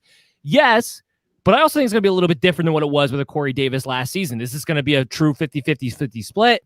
Is Julio Jones still trying to get chemistry worked out because he didn't get to practice a lot throughout the training camp? What kind of football shape is he in? There's some questions to be answered there. I still like him in your lineups as like I said, as a wide receiver 3, wide receiver 31. But that's what I'm going to be having my eye on as far as Julio and AJ go. But I expect AJ to have a huge game here. Yeah, I think the only thing that stops AJ Brown from having that receiver 1 production that you're talking about could be Julio Jones. I almost guarantee Julio Jones scores a touchdown this game. I think you can write it down in the book. I think it's almost a guarantee. Now, how much yardage he gets, I'm really curious, but I think he's going to be a statement game for Julio. I think you're going to see them use him. I think you're going to be excited by how he's kind of utilizing his offense because let's be real, he's so much better than Corey Davis. It's not funny. So right. The Corey Davis role could be just fine for Julio because he doesn't need a whole lot of volume to make big plays. This guy is one of the better playmakers in the NFL still. I mean, he's basically a stallion out there. So if he's healthy, I think he's going to have a huge day. And I think you're going to see Ryan Tannehill be the beneficiary of both those guys being out there for him. Remember, Julio Jones, 7 games played last year, 700 yards receiving. I'd say as long as he's healthy, he's still got it. You mentioned some of the Cardinals wide receivers. We're looking for the role of Rondale Moore. We're looking for the role of Christian Kirk. We're looking to see if A.J. Brown has anything left in the tank. Ultimately, not playing any of those guys until we get some more clarity on that situation. Not in this matchup, but DeAndre Hopkins, of course, are playing him, coming as my wide receiver 4 this week. Do love his matchup for him. Let's get to the running backs. Derrick Henry, he's a stud. We know that. There's no question there. You're playing him against Arizona, especially one of the worst run defenses a season ago. He is my number one running back for this week because of what I expect him to be able to do against this Arizona defense. The bigger question comes into Chase Edmonds, James Conner. We're finally going to get that question answered as far as what is your roles? Is James Conner the first and second down back? Is he the goal line guy and Chase Edmonds just the pass catching guy? Or are they going to allow them to split carries with Chase Edmonds being the pass catching guy? I choose the latter, where they're going to split carries and Chase Edmonds is going to also be the guy who catches the passes on top of it, which is why he comes in my RB18 this week. Yeah, I think Chase is the guy that I prefer to have as well. The only question for me, more so not so just by split in touches or series, is who's going to get the red zone carries. Is it going to be only Connor? Does Chase Edmonds have opportunity to still be utilized in the red zone? Because if he is, I think he's got a great floor and a good ceiling in this game. But if he's not, that's going to be some concerns where you're going to have to note that for moving forward that James Conner be vulturing some of those yards or some of those points, I should say, fantasy-wise. But overall, I'm with you. I think Chase Edmonds is the guy to own. I think he's got a good matchup. You can attack this linebacker core, especially in the passing game with your running back position. So I think Chase Edmonds would have a nice, solid game this week. Yeah, I have James Conner as like an RB4 in a number of leagues that I'm in because I'm just waiting and seeing. If he gets the Kenyon Drake role, which is still in the cards, then he's going to be a non-sexy, exciting, probably RB3 play on a week-to-week kind of basis. So we're still got to see how this thing plays out. But Chase Edmonds is definitely the guy that I'm more excited about. I think the more explosive guy, I think the guy they should lean on a little bit more, but we'll see exactly what Cliff Kingsbury gets to do. This will be a good game to answer that question because Tennessee's not great against the run. I think there'll be a lot of points scored. So this will give us more of an idea of if the offense is rolling the way they want it to, who's actually going to be in there and playing, and that should give us a better idea moving forward. But I'm with you. I like Edmonds a lot in this game, especially as a flex play, but even to have him in the RB2 range in this particular matchup. I'll just make a quick note of the Tennessee tight ends because a lot of people are looking at that position as a potential streamer throughout the season. I do have Anthony Ferguson ranked ahead of Geoff Swam as of now, even though Swam is expected to be the starting tight end. I expect Swam to be more of the blocking tight end. I expect Ferguson to be more of the red zone targeted guy to have more of the fantasy type of points. Don't play anybody this week, but this is a situation where I think Ferguson has an opportunity to establish himself as a streamer somewhere down the road. But just kind of keep your eye on that. I want to jump into the betting of this game. And I'm not really big as far as who's going to win, who's going to lose. It's -3 in favor of Tennessee. I'm more interested in the over-under at 52. I'm on the over. Yeah, for me, the one is I'm definitely betting on Tennessee. I think Tennessee's going to win this game pretty big. So I would definitely bet that Tennessee to win by more than 3 points. I'm a little more reluctant on the over-under because I'm kind of curious to see how these offenses kind of unfold, how they're a little bit rusty. But I do think they have a chance to definitely go on the over. But I'm definitely going to bet on the Tennessee. Like I said, I think they're clearly the better team between them and Arizona. Let's move to another game that I think could go very one of two ways. I think we could either have a shootout in our hands or it might turn into an ugly affair. It really depends on what happens. That's Seattle and Indianapolis Colts game. It's in Indianapolis. Seattle's on the road. But there's a lot of questions to be answered. How does Carson Wentz look? Going back to Frank Reich. How's the wide receivers of the Colts? How's the defense of Seattle? How's the new offense of Seattle going to go against a good defense in Indianapolis on the road? A lot of this game, I can see it being a shootout or I can see it being a low scoring affair. Really, a lot of ranges as far as this game goes. Let's talk about the fantasy aspect of it. First of all, don't get cute. Some guys have been trying to get cute this week that I've talked to throughout the week as far as, what do I do with Russell Wilson? And if you drafted Russell Wilson, you play him. He's my top 10 QB.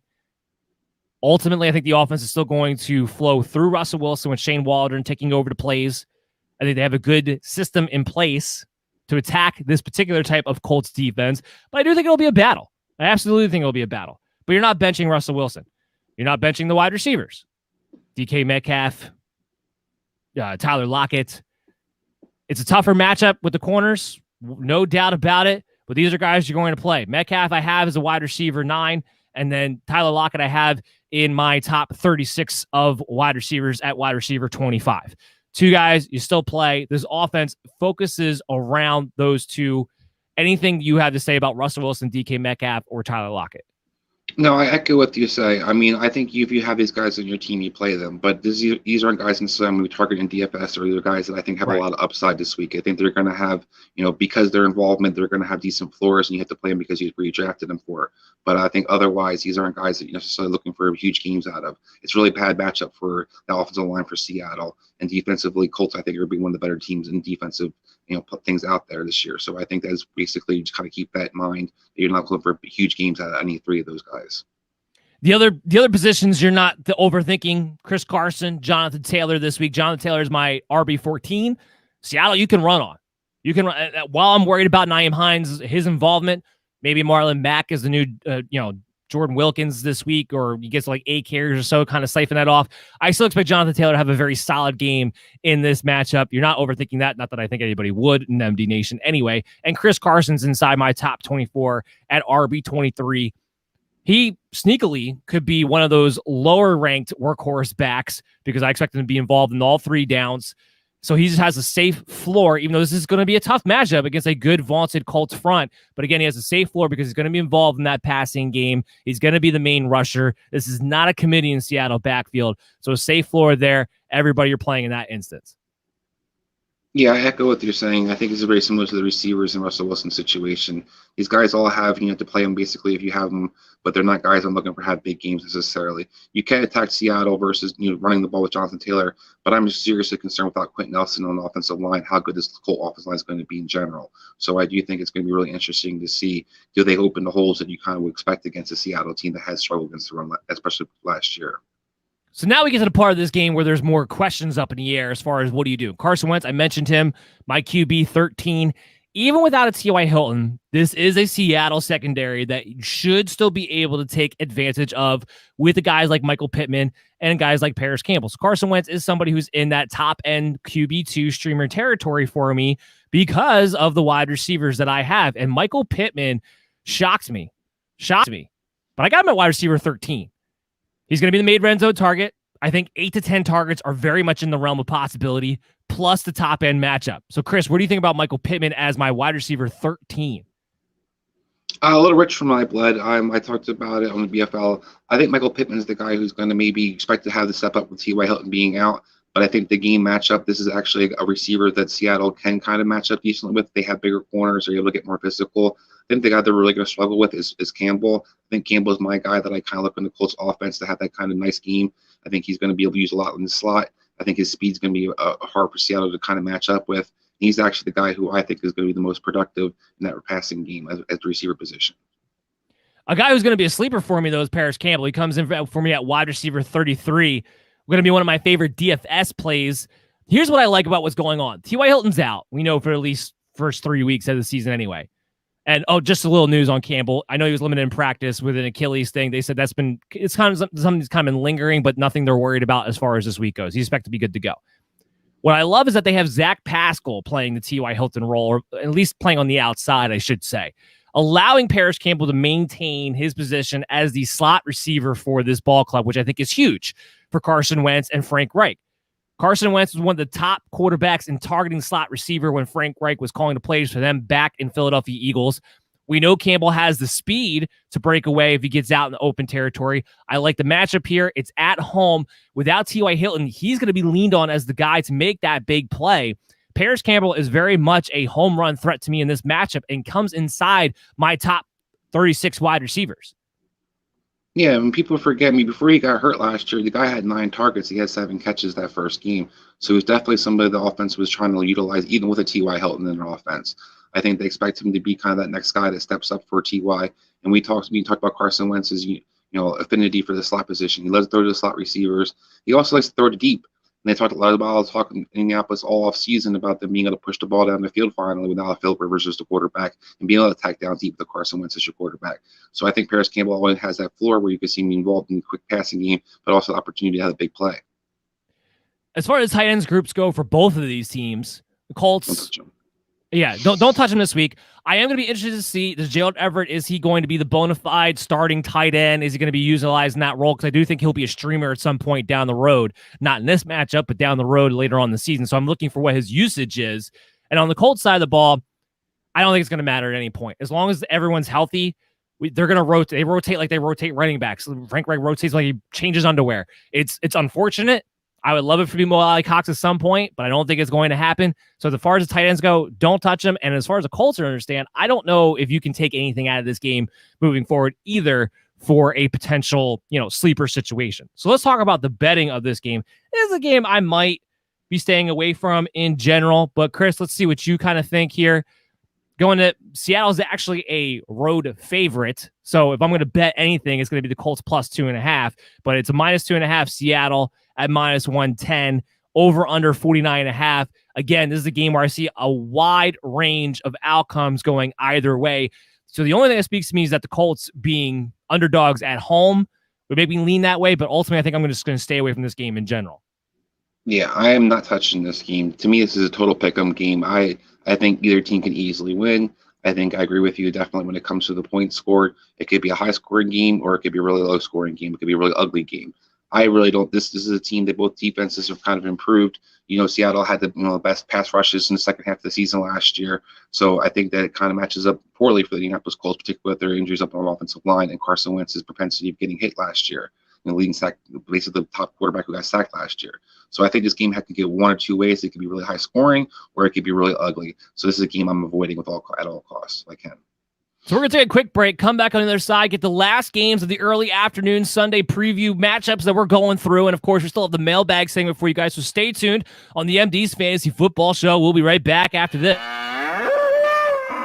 One of the best sponsors of the show is named Symbol. That's SIMBULL.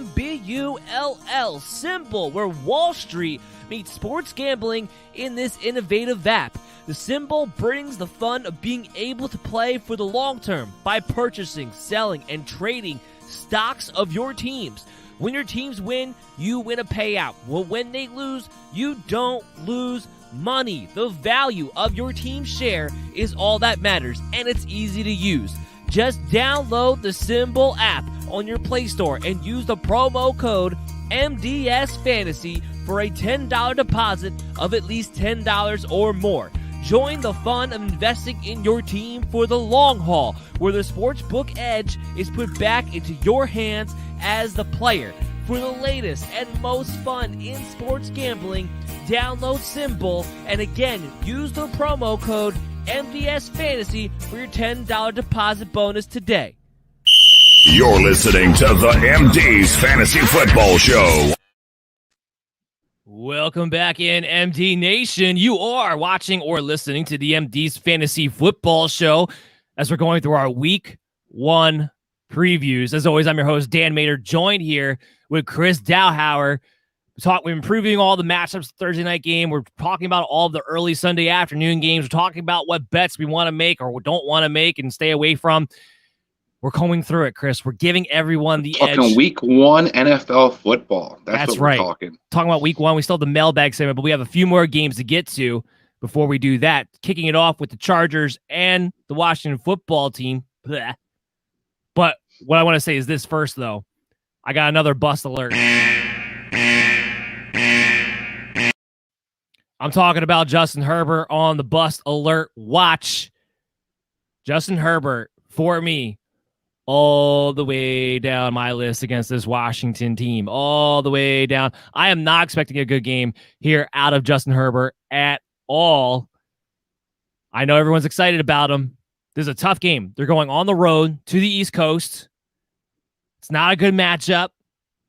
Austin Eckler may be out because of the hamstring issue. He did not practice yesterday. We're still waiting to get more clarification on that situation as far as what to expect, but he may be out.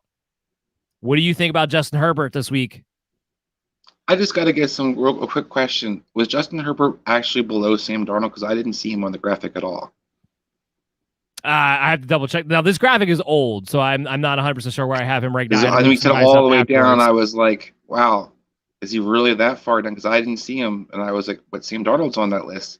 But first of all, I hate Justin Herbert like you kind of do in a sense, but he never ever can be really below Sam Darnold in my opinion, no matter who they're playing. Having said that, I think when the Sam Darnold's playing against the Jets with the weapons they have, I think he absolutely can be. My book never. But having said that, I don't disagree. Justin Herbert's my 26 quarterback, by the way. Wow. So he is below this list. Yeah. So I think Bustler. Bustler, yes. That's definitely a guy I don't disagree with you that I will try to not play if I have opportunity to. Hopefully, if you had drafted a quarterback, Justin Herbert, you didn't just draft him and maybe have another option, preferably. But I think this is a really poor matchup for him. The Chargers' offense line is supposed to be improved, but you still got to see them kind of gel and kind of have some kind of continuity.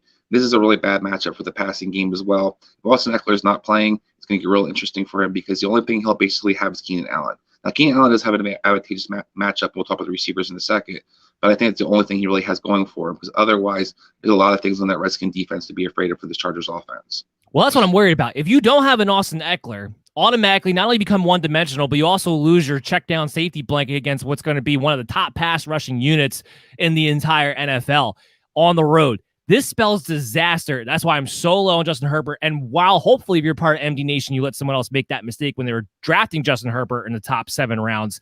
If you did take him, that is one quarterback that you drafted that high who I would say go find somebody else for this particular week. I really would, because there's a lot of better options out there, a lot more higher upside.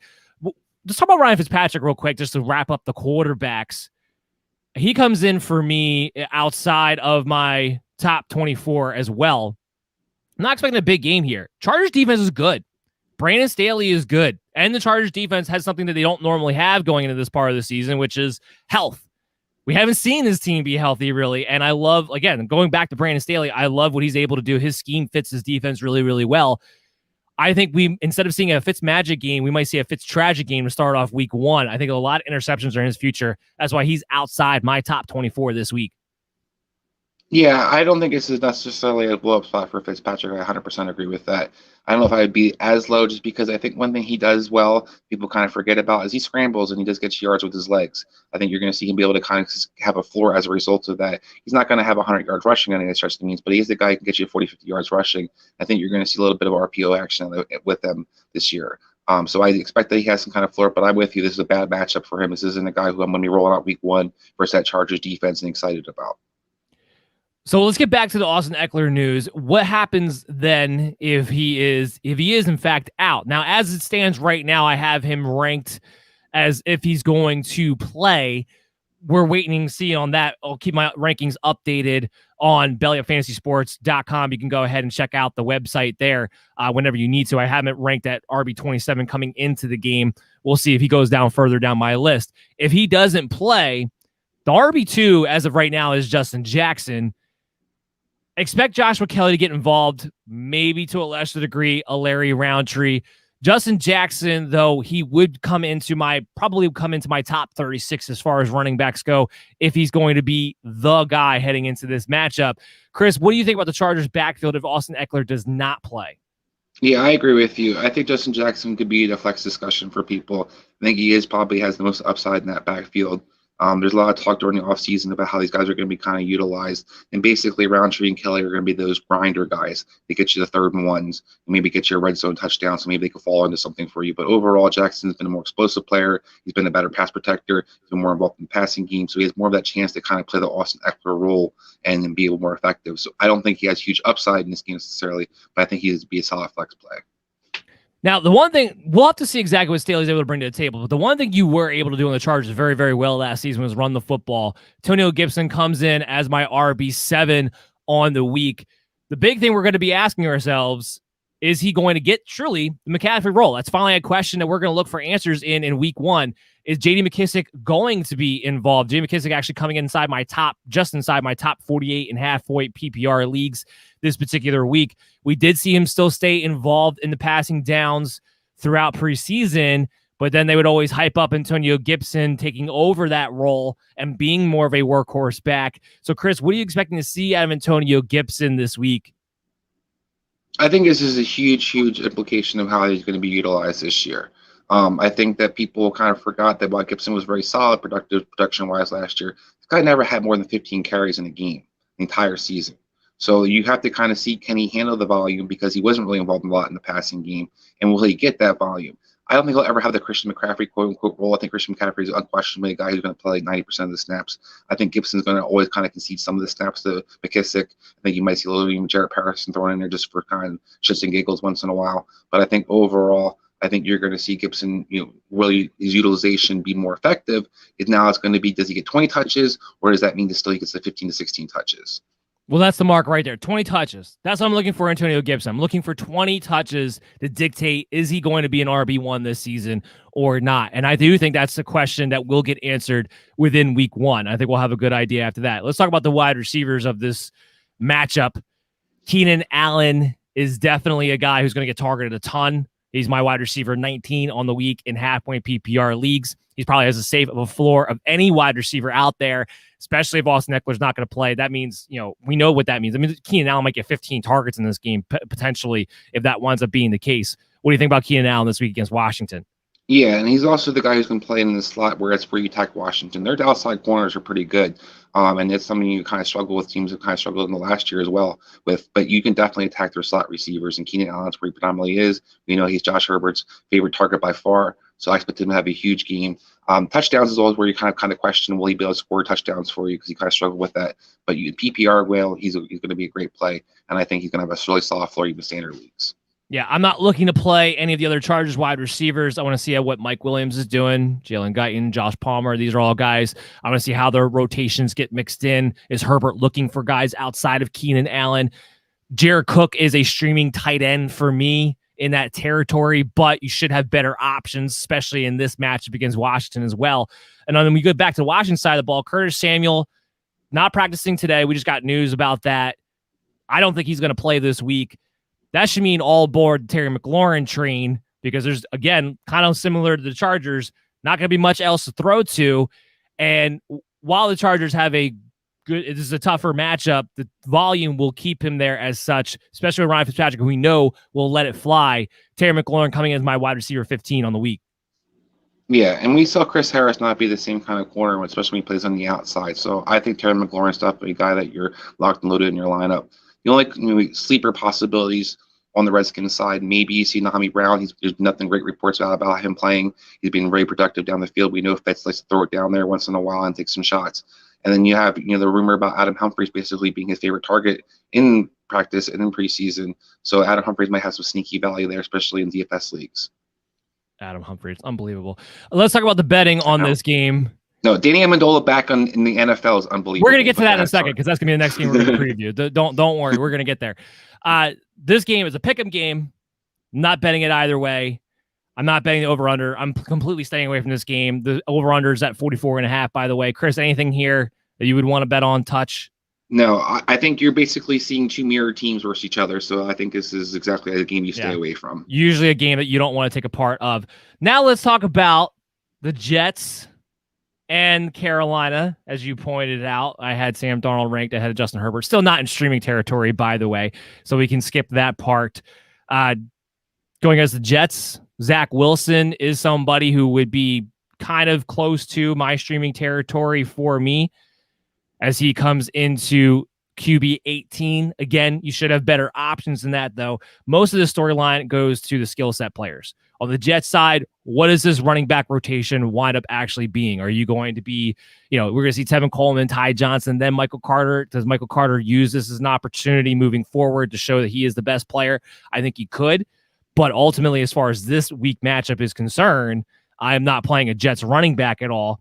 The only Jets player I'm even contemplating playing would be Corey Davis, quite frankly. Good match against Carolina. They've been terrible against the wide receivers. We've seen Corey Davis get targeted a lot. Of course, part of that had to do with Elijah Moore being banged up. But Corey Davis, Jameson Crowder might be out of this game with the COVID-19 situation he's dealing with. Corey Davis comes in, my wide receiver 47. Could have more upside than that, but I do think he's in the flex conversation. That's the only Jets player who I really want to play this week. See, to me, if Crowder doesn't play, I love Elijah Moore this week. I think he's got a boom game and a capability. And I think Corey Davis is going to see a lot of J.C. Horn. I think if everything you're talking about, J.C. Horn is going to be following Corey Davis around primarily. So I do have a little bit of fear. I mean, he's a rookie corner, but he's a really good rookie corner. So I'm kind of curious to see how that unfolds. And I think Elijah Moore is the guy who has a great matchup, has the potential to have a huge game, especially if he's being utilized in the slot position. And I think Zach Wilson's a sneaky play this week. I think he's going to have a nice game. We've all talked about all offseason how people forgot he uses his legs. I think this game in Carolina, it matches up really well for him to kind of shine. CMC, we know he's top RB. Nothing to talk about there. Let's talk about the wide receivers of Carolina, though. I like him. Of course, it's a plus matchup. Definitely like him in a plus matchup here. But we still got to see Sam Darnold with these wide receivers. We still have to see how everything's going to break down. Is Robbie Anderson going to have the role he had a season ago? Is DJ Moore going to take up that role more so? Is Terrace Marshall going to get involved right away? Ultimately, have DJ Moore at wide receiver 30, Robbie Anderson at wide receiver 35. Both wide receiver threes for me, more flex plays than they are top end plays. Where are you at on those two, Chris? Yeah, I tend to agree. I think you have him ranked pretty good from my book. The guy that might have a little bit more of upside for would be DJ Moore.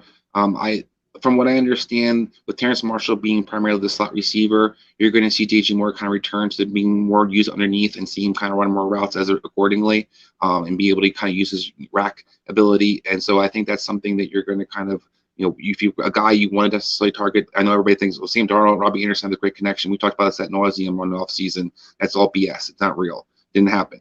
So people, I don't know why you guys don't remember that Robbie Anderson basically got ignored by Sam Darnold to the very end of the season. So I don't expect that just because they have that connection is going to all of a sudden be that he's going to be the guy. I think DJ Moore is the guy that you kind of look for. But I'm with you. I think these guys are basically our receiver threes, maybe flex options.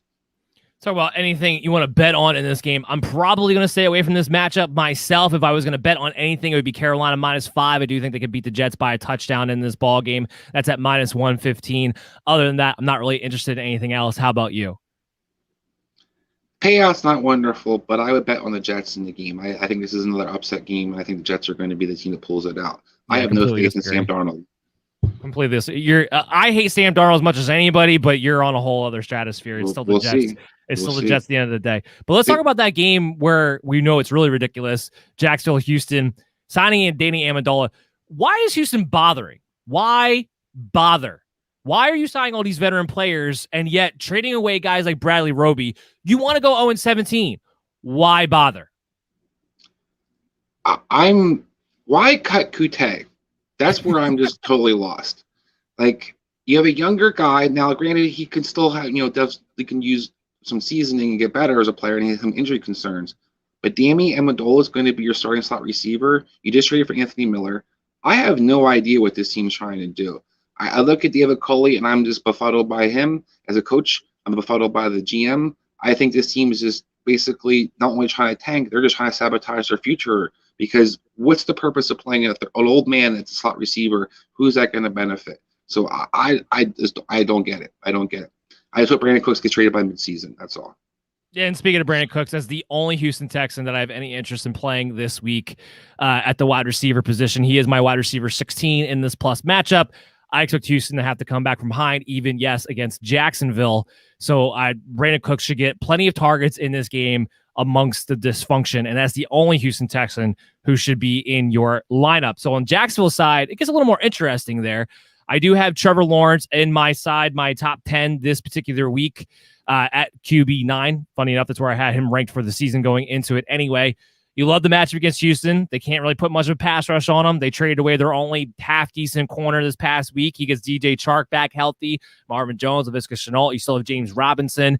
So this is the one game we don't worry about the Jacksonville offensive line. Trevor Lawrence, to me, top 10 potential. Yeah, possibly. I think this game's not going to be a high-scoring game in general.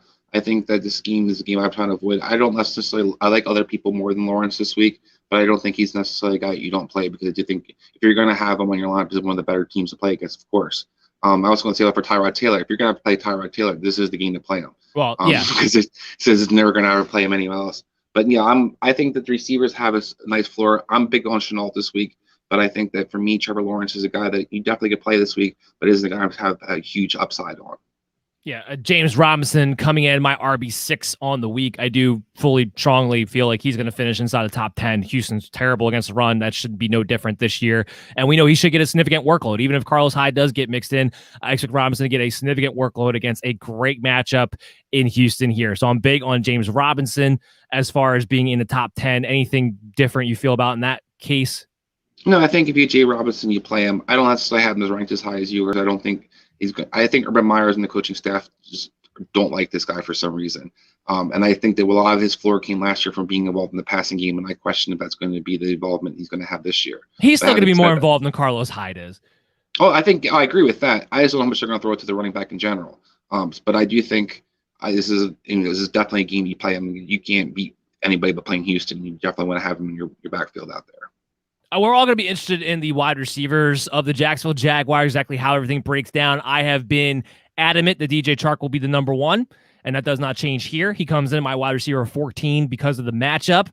He's fully healthy, ready to go. He's playing the X receiver spot. He will be the first read, and that's why I'm all about DJ Chark. However, all the wide receivers of Jacksonville are inside my top 48. Marvin Jones at 45, Laviska Shenault at 43. So I think they can be considered flex plays if you're looking for some upside given the matchup here. Anything you have to say about the Jacksonville wide receivers? I just differ a little bit. I'm big on Shenault this week. I think he's got a great matchup. I think he's going to be the guy that's kind of utilized in that slot more often than not. I think Trevor Lawrence, because top of the offensive line, while Houston doesn't have a great pass rush, I do think you're still going to see them kind of struggle being able to protect for him consistently. I think he's going to make it easy reads and get the ball in Chenault's hands and be able to have produce from there. So I think he's going to be a solid floor with PPR purposes. But I also expect that this team isn't going to be a great tackling team on Houston. So I think that Shenault has the ability to have a nice game this game as well. Yeah, he definitely has some upside, like it for DFS as well.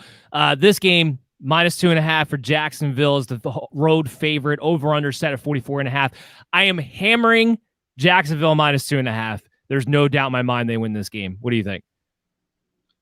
I can't argue that. I just hate this game in general. I think both teams are just not trending in the right direction in my book. And there's games that if Jacksonville's going to lose a game or Houston's going to win a game this year, it's going to be versus Jacksonville and vice versa. So I do think that this is the one chance Houston probably has. Having said that, I do think that Jacksonville should win this game. I have much more confidence in Trevor Lawrence than you do. So I think that's what the big key is there. Hey, guys, guess what time it is? The mail's here. And we're going to do this mailbag rapid fire style. But first, if you ever have a question throughout the week, we are here to help you out on social media at BellyUpMDFF Show. We'll pick out our few favorite questions, but we are going to answer everything you guys send to us all season long because we want to help you guys win your weeks. So first question up, we have Rainer. He asked me Dak Prescott or Trevor Lawrence. I am going to say I have Dak Prescott ranked ahead, but only 2 spots ahead because I understand the argument here where if you have Trevor Lawrence, if there's a game to play them, it's usually going to be against Houston. I might wait till the next game, though, just because I want to see it happen on the field first. But I only have him 2 spots behind Dak Prescott. Yeah, I think you can be happy with either quarterback there. But I think while you have the tougher matchup for Dak, I go with Dak just because I think the offense is better in general and you know what you're going to get. Henry, who is a better stash? I like this question a lot, actually. Carlos Hyde or Tony Jones? For me, stash-wise, it's actually Tony Jones because I think he might get utilized more than people are anticipating after Latavius Murray gets cut. And with that offense, I think the Saints' offense is going to be a more trustworthy offense. So if anything were to happen to Alvin Kamara, I like Tony Jones' upside a little bit more. I 100% agree with you. I mean, we saw Jacksonville sign Duke Johnson, so he's only inevitable he'll probably be joining the backfield event more sooner than later. So I think the Tony Jones is clearly the backup to Alvin Kamara. We've seen Latavius Murray have solid, play as a flex and also standalone value sometimes with Kamara in the lineup. So I think that's the guy you want to get. Percy, should I start Cortland Sutton over Corey Davis? Short answer is yes. Yes, I agree with that. Okay. Karen, should I start the Devonta Smith or Kenny Galladay? Devonta Smith, you saw I have him ranked at 20th. I have Kenny Galladay down in the 41 range, actually, this particular week. Still coming back from his injury, going against a tougher matchup there. I'm not big on Kenny Galladay at all this season anyway, but Devonta Smith, if there's a game for him to light it up, it's going to be week 1 against the Atlanta Falcons. I'm all over Smith over Kenny Galladay. Yeah, we've talked about our Galladay's differences, but this is the week I'm differing at all. I think I would avoid the Giants offense if I can, and Kenny Galladay's not the guy I want to play. I like Smith this week versus Atlanta, so I'm going with Smith. That's going to do it for the show, guys. Hope you all enjoyed it. It was our first show of the season, of the official kickoff season, I guess I should say. We'll be back tomorrow at 11 a.m. to 12:30 p.m. on social media at BellyUpMDFF Show and on your YouTube channel, the MD's Fantasy Football Show. We'll still be streaming live on the Fox D Network, so make sure you check that out on Roku. And check us out tonight on the Unhinged Radio Network from 6 to 7:30 leading into kickoff. That's right, the NFL kickoff tonight with Dallas and Tampa Bay. We will recap that game tomorrow, talk about our matchups for the late Sunday games, the Sunday night, the Monday night game, get you the questions in there. Jam-packed show, and then we'll be back again on Saturday from 9:30 to 10:30, streaming to you live again on social media at BellyUpMDFF Show and on YouTube, the MD's Fantasy Football Show channel. Everybody, take care. Have a great kickoff tonight. We'll see you all tomorrow. Shirts. That's right. Fantasy.